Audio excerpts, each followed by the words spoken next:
UPSC की preparation करते हुए आपने कभी ना कभी ये जरूर सोचा होगा कि मेरा व्हाट्सएप मेरे लिए बहुत बड़ा सिरदर्द है।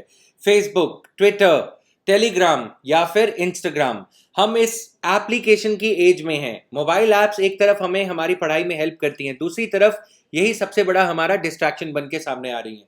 तो आज इस छोटे से वीडियो में मैं ये बात करना चाहूँगा, प्रीलिम्स 3 महीने दूर है और काफ़ी बच्चे जो अभी प्रिपरेशन करना स्टार्ट कर रहे हैं, कॉलेज लाइफ से आप नए नए अभी एंटर हो रहे हो, तो क्या ऐसे तरीके हैं जिससे हम इन डिस्ट्रैक्शंस को दूर रख सकते हैं।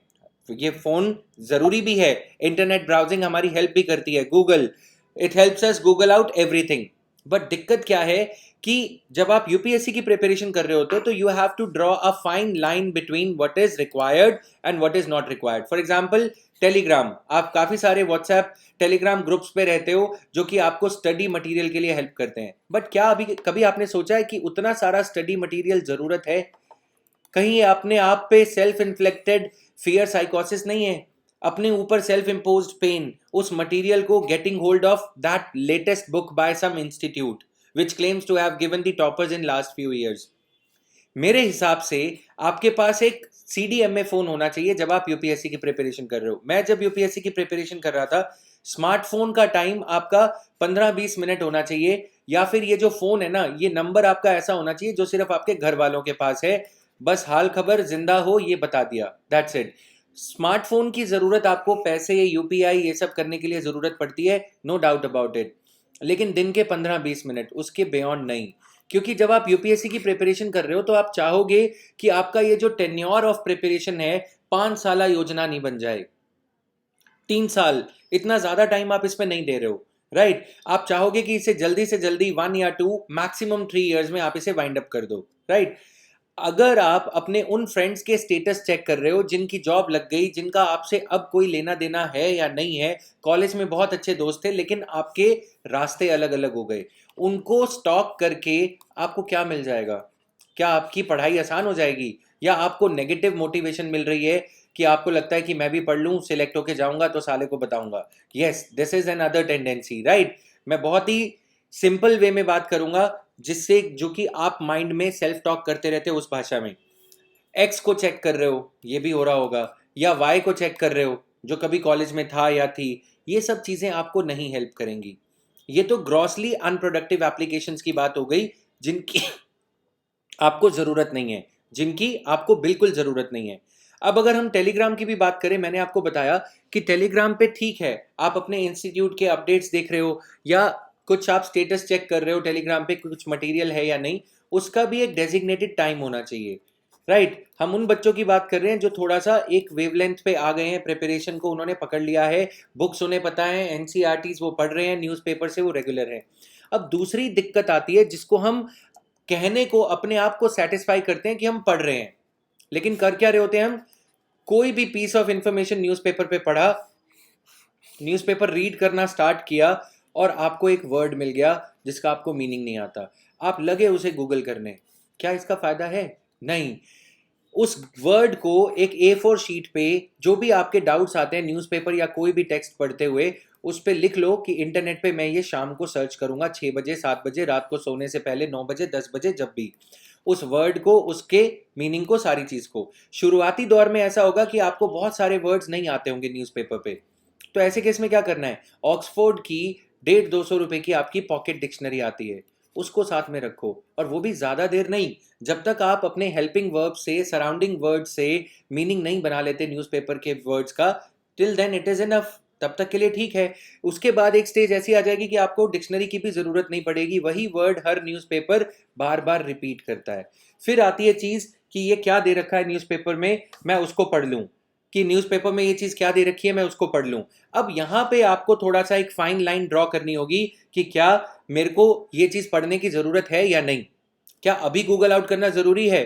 क्या ये जो टेंडेंसी है, क्यूरियोसिटी है, इसको पोस्टपोन नहीं किया जा सकता until next half an hour, till I complete the newspaper? इससे आप देखोगे आपकी प्रोडक्टिविटी बढ़ेगी, राइट? और अननेसेसरीली आप गूगल उठा के नहीं बैठ जाओगे, क्योंकि अगर आप एक बार इंटरनेट ओपन कर लेते हो तो आलम ये होता है कि आपका जो डेली टारगेट यदि आपने बनाया है वो आप अचीव नहीं कर पाते हो।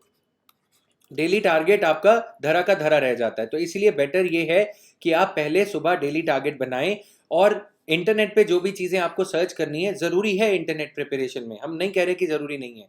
तो आपको पहले लिस्ट बना के अपना काम करना है और इंटरनेट बाद में शाम में आप स्पेयर टाइम अगर बचता है टारगेट पूरा होने के बाद, तब उसे गूगल आउट कर सकते हो। लेकिन एक बात यहाँ पे और बता दूं, जब आप ये सारी चीज़ें कर रहे होगे आपको पता लगेगा न्यूज़पेपर में अगले ही पैराग्राफ में आपका वो डाउट एड्रेस हो जाएगा। पूरा न्यूज़पेपर पढ़ते पढ़ते आपको कॉन्टेक्स्ट पता लग जाएगा, हो सकता है कुछ चीज़ें गूगल आउट करने की ज़रूरत ही ना पड़े। ये है फ़ायदा इंस्टेंट ग्रेटिफिकेशन से बचने का।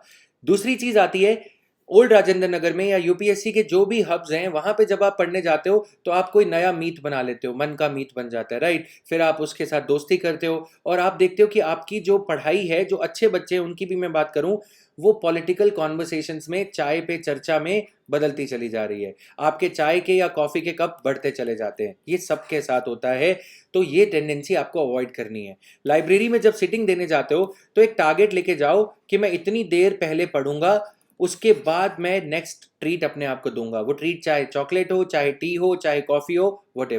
उससे पहले मत उठो। दोस्त इक्वल वेवलेंथ के बनाओ, ऐसा नहीं कि आप किसी के भी साथ बैठ रहे हो। और ऐसा भी होता है कि लव स्टोरी बनने लगती है, उस पर भी मैं आऊँगा, क्योंकि ये वीडियो मैं चाहता हूँ कि आपको हेल्प करे जेन्युइन जो प्रॉब्लम्स हम फेस करते हैं। देखो, आप पीछे अपने एक्स या वाई, अपने घर वालों सबको छोड़ के आए हो, ठीक है, लेकिन ठीक है, एज है, सारा कुछ चीज़ें ठीक है, लेकिन आपको ये देखना है कि जो रिलेशनशिप्स आप एंटर कर रहे हो या सिर्फ वो एफेमेरल नेचर के हैं, टेम्परेरी नेचर के हैं, या फिर आप सही मायने में आपके किसी व्यक्ति के साथ, पर्सन के साथ जुड़ने में, आपकी प्रिपरेशन में आपको हेल्प मिल रही है, तब तो ठीक है।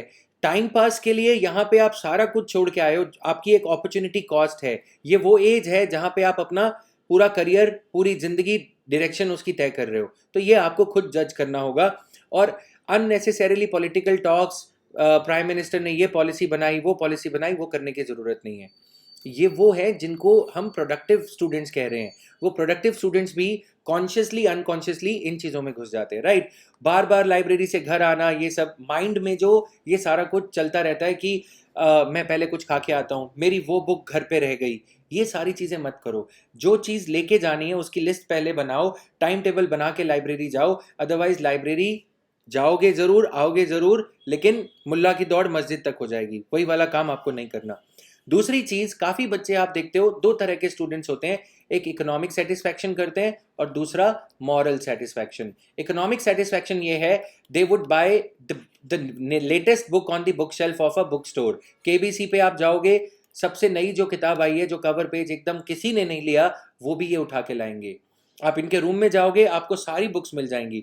बाकी कुछ बच्चे ऐसे होते हैं, उनकी बुक शेल्फ बहुत ही टाइडी, नीट एंड क्लीन होगी, और उन्हें पता होता है कि उन्हें बस यही पढ़ना है, और दे नो कि there is a limit to human reading, human study. हम सारा कुछ नहीं पढ़ सकते, right. We have a limited time, there is a limit on time. अब यहाँ पे देखोगे मीन कैंप, इसकी कोई ज़रूरत नहीं है, right. My experiments with truth बाद में कर लेना, तो ज़रूरी नहीं है, ठीक है। कुछ किताबें आप पढ़ सकते हो ऐसे प्रिपरेशन के लिए, लेकिन अननेसेसरी किताबें आपकी बुक शेल्फ में होंगी तो आपको फियर ही देंगी, डर ही पैदा होगा कि मेरे को इतना सारा पढ़ना है। Have it tidy, have it clean, and the most relevant books on your book shelf, nothing else, nothing more, nothing less. Then coming to, कुछ ऐसे बच्चे होंगे जिनको ABCD यूपीएससी का पता नहीं होगा, पॉलिटी के आर्टिकल्स जो 50-60 मोस्ट इंपॉर्टेंट आर्टिकल्स हैं वो भी नहीं पढ़े होंगे, और लगे न्यूज़पेपर की जगह लोकसभा टीवी देखने, उस पर डिबेट्स। भाई तुम्हें कुछ समझ आ जाएगा उससे? आपको कुछ समझ नहीं आएगा। ये टाइम आपको खुद जज करना है, राइट। तो पहले एक ग्रेजुअल अप्रोच है, start walking, then running, then आप थोड़ा और फास्ट करोगे, राइट। एनालिसिस तभी समझ में आएगा ना जब आपकी ग्रिप फैक्ट्स पे है। तो एक ग्रेजुएटेड स्केल पे आपकी लर्निंग चलती है। आप सीधा वो चीज़ें करने लगोगे तो you would and up falling, और कुछ नहीं आपके हाथ लगेगा, राइट। तो पहले बेसिक्स को कवर करो। अननेसेसरीली ये इकोनॉमिक सेटिस्फैक्शन बुक्स लेके, अननेसेसरी मैगजीन्स लेके ये मत करो। सेम गो अप्लाइज टू, आपको कोई फ्रेंड ने बोला कि वो वेबसाइट बहुत अच्छी है, किसी टॉपर ने बोला कि ये वेबसाइट बहुत अच्छी है, अब आप लगे उस वेबसाइट को चेक करने, फिर वहाँ पे गए तो कुछ और वेबसाइट का ख्याल आ गया, किसी और की बुक शेल्फ पे या किसी और के रूम में आपने देखा कि वो बुक पड़ी थी, वो बुक लेने लगे। ये सब मत करो। सोशल मीडिया तो सिर्फ एक बात है, जो सोशल मीडिया से ऊपर उठ चुके हैं क्योंकि उन्हें डर लगता है रटने से, आप ये मानो चाहे नहीं मानो कि आपको यूपीएससी में 50 to 60% चीज़ें आपको रटनी है। You have to mug up these things. उसको रोट मेमोराइज आप चाहे समझ के रटो चाहे रट के समझो, वो तो आपको करना ही है, राइट। अब इसके कोई भी इसके ऑपोजिट कोई ख्याल रखता है, किसी के भैया ने, किसी ने क्लियर किया हो, किसी टॉपर ने बोला हो कि नहीं मेरे से रट्टा नहीं लगता था, मैं समझ के गया था, तो उनकी इंग्लिश बहुत अच्छी होगी, उन्होंने पहले कुछ कॉम्पिटिटिव एग्जाम्स क्लियर करे हैं, तो उनको वो चीज़ें आती हैं, या फिर उनके नेमोनिक टेक्निक्स बहुत अच्छी हैं। कोई ना कोई कोर कॉम्पिटेंसी आपके पास होनी चाहिए कि आप जो पढ़ रहे हो उसे रिप्रोड्यूस कैसे करोगे।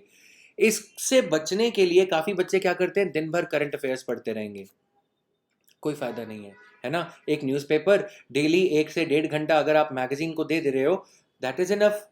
और उसके ऊपर आप पूरा इंटरनेट पे सर्च कर लोगे, 4 दिन बाद वो आपको याद नहीं रहेगा। ये है so called productive usage but wastage of time. इससे आपको बचना है, राइट। अपनी हॉबी है, वॉक करने जाते हो अकेले, 15-20 मिनट रोज से बात करो, आपको हेल्प करेगा, राइट। आपने क्या पढ़ा, आपकी ओवरऑल लाइफ किस डायरेक्शन में जा रही है, आपके फैमिलियल सर्कमस्टांसिस क्या हैं, 4 साल बाद क्या होंगे, वो सारी चीज़ें सोचो। आपने आज जो पढ़ा उन पॉइंट्स को वॉक करते करते रिकलेक्ट करने की कोशिश करो, राइट। वो क्या कर रही होगी, वो क्या कर रहा होगा, छोड़ दो। उसका रिप्लाई नहीं आया, वो अभी तक रिप्लाई क्यों नहीं कर रहा, छोड़ दो उसको, राइट। घर पे सर्कमस्टांसेस जो हैं आप नहीं बदल सकते, आप सिर्फ अपनी किताब पढ़ सकते हो, वहीं से आपके सर्कमस्टांसेस चेंज होंगे। अननेसेसरी बर्डन अपने ऊपर लो मत। ये सोचो कि आपकी लाइफ कहाँ जा रही है। Be selfish for the sake of being selfless in the later years. ये एक रास्ता है जो आपको यूपीएससी की प्रिपरेशन सिखाती है। पेशेंस, एडिटोरियल्स पढ़ रहे हो, टाइम लगा के पढ़ो। वॉच लेके आओ डिजिटल, उसमें देखो कि आपका टाइम कितना लग रहा है, क्या वो रिड्यूस हो रहा है, क्या कल के कंपैरिजन में आपने ज़्यादा टाइम दिया है या कम टाइम दिया है। ये सारी चीज़ें गाइज आपको देखनी होंगी, कोई बताने नहीं आएगा। You are mature enough. इसीलिए यूपीएससी ने ग्रेजुएशन के बाद 21 साल के बाद ये एज रखी है, चाहते तो 18 भी रख सकते थे, राइट। तो आई एम श्योर आपको ये चीज़ें समझ में आएंगी, और अनइंस्टॉल करने की ज़रूरत नहीं है। 2,500-3,000 का ये CDM में फ़ोन आता है, इसी में अलार्म लगाओ, इसी में टाइम देखना है टाइम देखो, इसी से अपनी जिंदा होने की खबर अपने घर पे दो, इतना काफ़ी है। तुम वो सोल्जर हो अपने घर वालों के जो एक बार सिलेक्ट हो गया तो उनकी ज़िंदगी बदल देगा, उनकी सुरक्षा कर सकेगा। गलत वे में नहीं, सही वे में, अपने देश के लिए भी। तो वो थोड़ा सा जो जिम्मेवारी लेके आए हो, इस कॉम्पिटिटिव एग्ज़ाम में कूदे हो, उसको भूलो मत, सिर्फ इसलिए कि कोई मिल गया। मेरी बात समझोगे। Thank you, bye bye.